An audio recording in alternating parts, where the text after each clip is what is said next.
Assalamualaikum warahmatullahi wabarakatuh. Perkenalkan, nama saya Sebania Wilikis Putih, MPM 220100420099. Saya dari kelas A Ekonomi 2020. Di sini saya akan menjelaskan tugas UTS saya, yaitu sejarah pemikiran ekonomi. Baik, saya akan menjelaskan apa itu sejarah ekonomi. Yang kita perlu tahu, banyak sekali ahli-ahli yang mengungkapkan tentang sejarah ekonomi. Namun di sini saya memilih dan lebih tertarik ke sejarah ekonomi, di mana yang saya pelajari di mata kuliah saya, yaitu sejarah ekonomi adalah ilmu yang mempelajari tentang cara fenomena ekonomi berupa dilihat dari sudut pandang historisnya, di mana analisis dalam sejarah ekonomi dilakukan menggunakan gabungan metode sejarah, metode statis, dari teori ekonomi terapan sampai peristiwa bersejarah.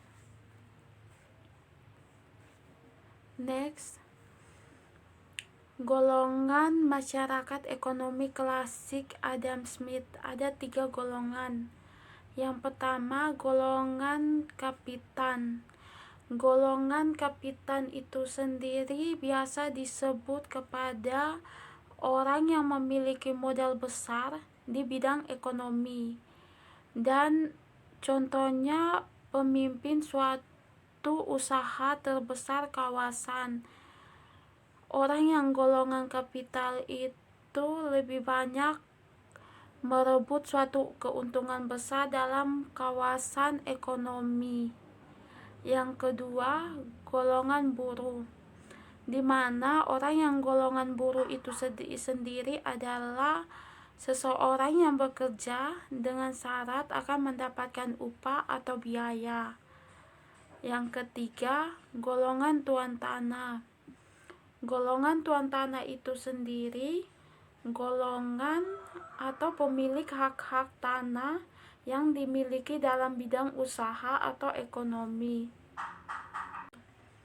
Sosialisme adalah serangkai sistem ekonomi dan sosial yang ditandai dengan kepemilikan sosial atas alat-alat produksi dan manajemen mandiri bekerja, serta teori-teori dan gerakan politik yang berkaitan dengannya.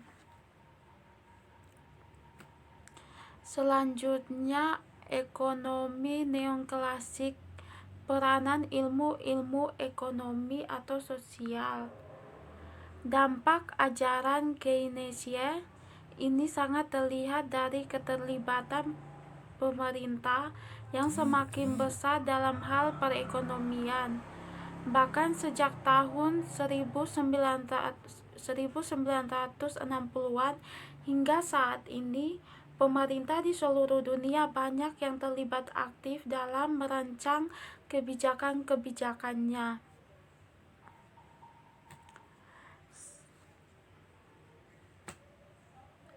Selanjutnya, apa itu teori Keynesian? Teori Keynesian atau ekonomis adalah teori ekonomi tentang pengeluaran total dalam perekonomian dan mempengaruhi terhadap output dan inflasi.